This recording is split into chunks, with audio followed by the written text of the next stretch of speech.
राज्य मानवाधिकार आयोग SHRC संरचना 8 अध्यक्ष उच्च न्यायालय के सेवानिवृत्त मुख्य न्यायाधीश। 2 सदस्य मानवाधिकार क्षेत्र के विशेषज्ञ। अधिकार और कार्य।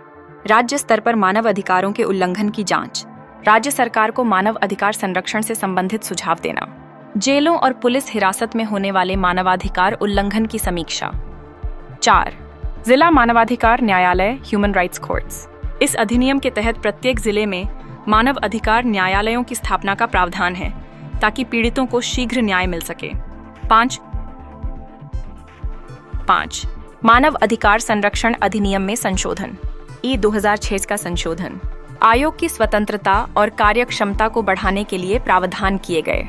महिला और अनुसूचित जाति जनजाति के मुद्दों पर अधिक ध्यान देने का प्रावधान किया गया।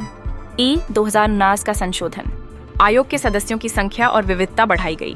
अध्यक्ष बनने की योग्यता में बदलाव किया गया। अब सुप्रीम कोर्ट के मुख्य न्यायाधीश के अलावा कोई भी सेवानिवृत्त न्यायाधीश अध्यक्ष बन सकता है। राज्यों के लिए SHRC के गठन को अधिक प्रभावी बनाया गया। 6 मानव अधिकार उल्लंघन के प्रमुख कारण। 8 पुलिस द्वारा हिरासत में यातना और फर्जी मुठभेड़। 2 महिला उत्पीड़न, दहेज हत्या, बलात्कार, घरेलू हिंसा। 3 बाल श्रम और मानव तस्करी। 4 अनुसूचित जाति जनजाति के लोगों के खिलाफ अत्याचार। 5 संदिग्ध और आतंकवाद विरोधी कानूनों का दुरुपयोग। 6 जेलों में अमानवीय स्थिति और कैदियों के अधिकारों का हनन। 7 अधिनियम से संबंधित प्रमुख चुनौतियां। 1 आयोग के पास कोई दंड देने की शक्ति नहीं है, केवल सिफारिशें दे सकता है।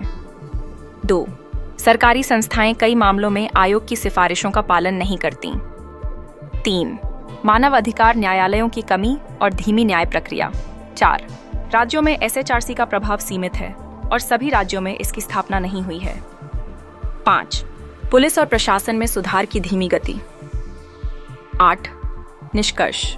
मानव अधिकार संरक्षण अधिनियम 1993 भारत में मानवाधिकारों की रक्षा और संवर्धन के लिए एक महत्वपूर्ण कानून है। हालांकि इसके प्रभावी कार्यान्वयन में कई चुनौतियां हैं जिनका समाधान करना आवश्यक है। सरकार, नागरिक समाज और न्यायपालिका को मिलकर इस अधिनियम को अधिक प्रभावी बनाने के लिए प्रयास करने चाहिए ताकि प्रत्येक व्यक्ति के मानव अधिकारों की रक्षा सुनिश्चित हो सके।